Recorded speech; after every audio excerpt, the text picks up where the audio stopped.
Hi everyone, hello. My name is JH. It's my first time speaking, and I'll be talking today about ACGHK 2025, especially about how it is to exhibit an indie game at an anime expo. And brief introduction about myself. I am a final year student at HKU. I started game dev last year actually, in 2024 as a university elective in HKU. So I'm more or less a beginner, actually very much a beginner, and I enjoyed it so much that after completing the course, I wanted to keep working on it and release it. And that's what I'm working on right now. I'm working on a puzzle game. Bit of shameless promo. My game's called Die Harder. It's a 2D puzzle platformer. The point of the game is that if you die, your corpse remains there so that you can use the dead bodies to solve puzzles. It's a game I plan to release by the end of next year, and there's an early demo out on itch that you can play on your browser. And yeah, so a short disclaimer, like I said, I'm still a beginner, and ACG was not only my first exhibition as a developer, but also as a visitor. I've never even been to a game exhibition or any kind of anime expo. So I don't feel qualified enough to talk about how to approach game exhibitions in general, how to prepare for them. So this talk will mostly focus on my experience with ACG and what's unique about ACG in my opinion.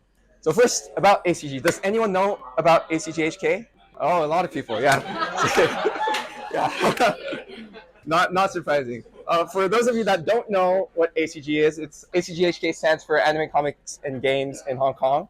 In reality, I've noticed that it's more anime and comics than games. I heard it's because it used to be only anime and comics, and they've only recently added the games part to combine the three, so it's ACG now. And this year they had the Hong Kong Games Pavilion, which was a group of games made in Hong Kong. A little bit more about that. It was organized by HK Game Developer Alliance, Game Deal for short, and Greater Bay Area ACG Culture Association. We had 20 booths this year for local game studios and teams, including student teams. I think there were a lot of student teams from Poly Youth, if I'm not incorrect. And I actually found out about ACG through Happy Hour. Another reason to thank you, Happy Hour. And obviously, thank you, Game Diva. I luckily applied through Happy Hour and got selected.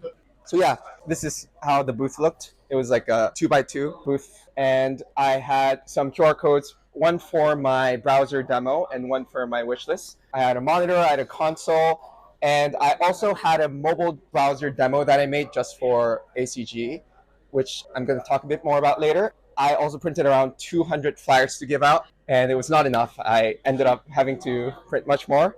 And most importantly, I had a group of helpers helping me out. They're all here actually. Johnson, Sky, and Michael, all from Game Dev Happy Hour. And this is the back side of the setup. I had second screen for just simple debugging. I didn't get to debug because I was so busy. Most importantly, I had a third screen that was mirroring the first screen, which happened to be really helpful because you could just observe without really making it obvious. I feel like they were a bit uncomfortable if I was watching right behind them, especially because I made a puzzle game. They didn't really want to be scrutinized while they were trying to figure out a solution. And these are some photos of how the day went. And yeah, it was a very busy day. It was much busier than I thought. I was told that it was going to be really busy, but I was still surprised.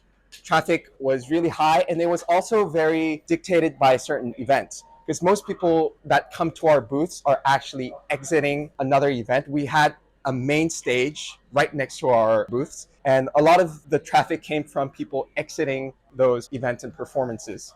And there were some problems that I faced, and the biggest one being playtime. People played for too long. it, it's something I had not anticipated, and it's actually something I am also grateful for because it means they were engaged enough to play for a long time. I think it's also due to the fact that the game was a puzzle game. They really didn't want to give up until they've completed the game. The problem was that I had 10 levels, but I put some really hard levels in the later parts of the game, and it took up to an hour for some people. A lot of people played it for 20 minutes and just rage quit. And it was great for playtesting purposes. I got to see people play for the entire time from beginning to end and without any interruptions. But after the first day, I realized that at this rate, I won't have a lot of people playing my game because each person would just play for too long. So the solution was very simple. I just shortened the demo. I removed some of the harder levels towards the end, and I also edited certain levels to make the progression a bit smoother. For some reason, I thought it'd be cool if the second level was really hard to kind of stump the player. I'm not sure if I'm gonna keep that, but at least for an exhibition like this, I think it was important that the progression was really smooth and the people would, they wouldn't struggle too much too early on. And I also cut the levels by almost half so that it could be completed within 15 to 20 minutes, and directed people to an online demo if they completed the game. And I found that they were more likely to not only wishlist but also complete the game once they have completed the ACG build. Okay, here are some other tips. Handout are great. This is an example of a flyer I made for ACG with a big QR code in the middle. I printed 200. I ended up using them really fast because when someone's just playing for like an hour and other people are passing by, they're interested enough, but not enough to wait an hour to be the next person to play. So you have to give out a lot of handouts. And I realized that the number of handouts I gave out every day directly correlated to how many visits I got in my itch page, how many wishes I got on Steam. So it's a good idea to always print more.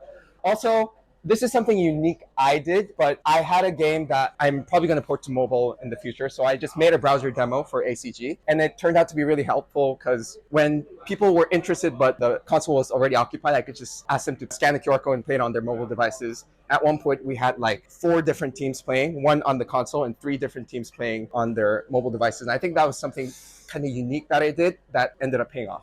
And finally, ACG is very tiring, so get enough rest. I crashed out on the second day because I was working on debugging, editing the levels after the first day, but it was a terrible idea. You really need the sleep because it's going to be so long. I'm going to talk more about it later.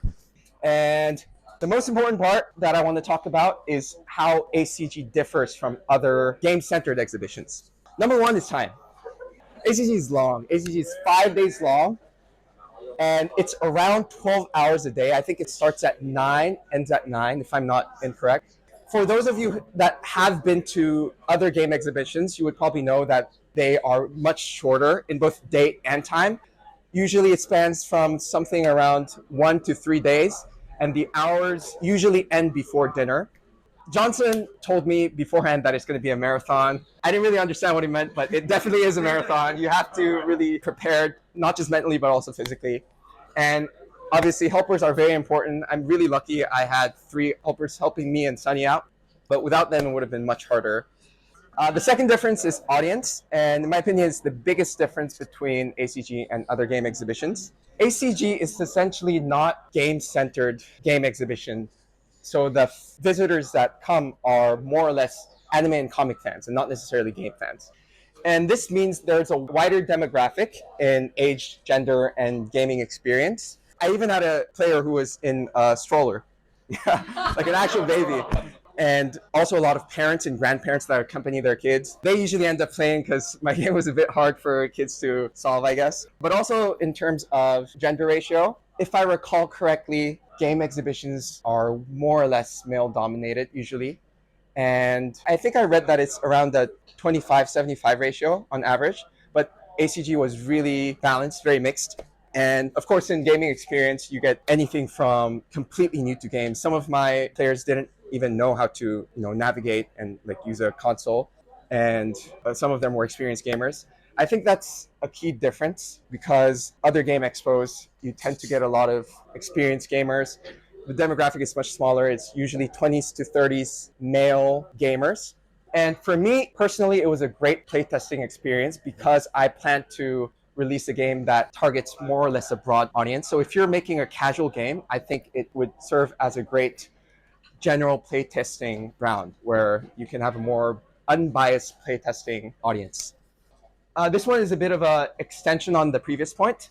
Because ACG visitors are anime and comics fans, they might not necessarily have Steam. I set up a lot of QR codes for wishlists and stuff, but surprisingly, a lot of people didn't even have Steam, especially not on their mobile devices. They didn't have Steam ready to like scan and wishlist. And from my understanding, a lot of game exhibitions, there's a sort of a culture where they just scan the QR codes and wish lists if they have a game they enjoy. But some of my visitors, although they enjoyed the game, there wasn't really a way for them to follow through. So yeah, it isn't really for gaining exposure in the sense of targeting gamers and hoarding wish lists. And yeah, that's it actually. So in conclusion, ACG for me was really fun. It was really educational. I learned a lot. And most importantly, it was really motivating. I did a ton of things. I made a ton of progress that I wouldn't have made had I not signed up for an exhibition. Like I said, a unique strength is in its diverse audience. I think the really unbiased playtesting really helped me out because I've only playtested my games against developers like you, and I don't plan to make a game for developers. So it was really helpful for me to kind of gauge how an average casual gamer or non-gamer would approach my game. And like I said, the biggest weakness is the diversity of the audience naturally leads to less conversion. But it all depends on what you're looking for. If you're not looking for a wish list, then it's completely fine, I guess. And my final verdict is that it was 100% worth it, especially for the price. It was very very cheap, very affordable, and yeah, that's it.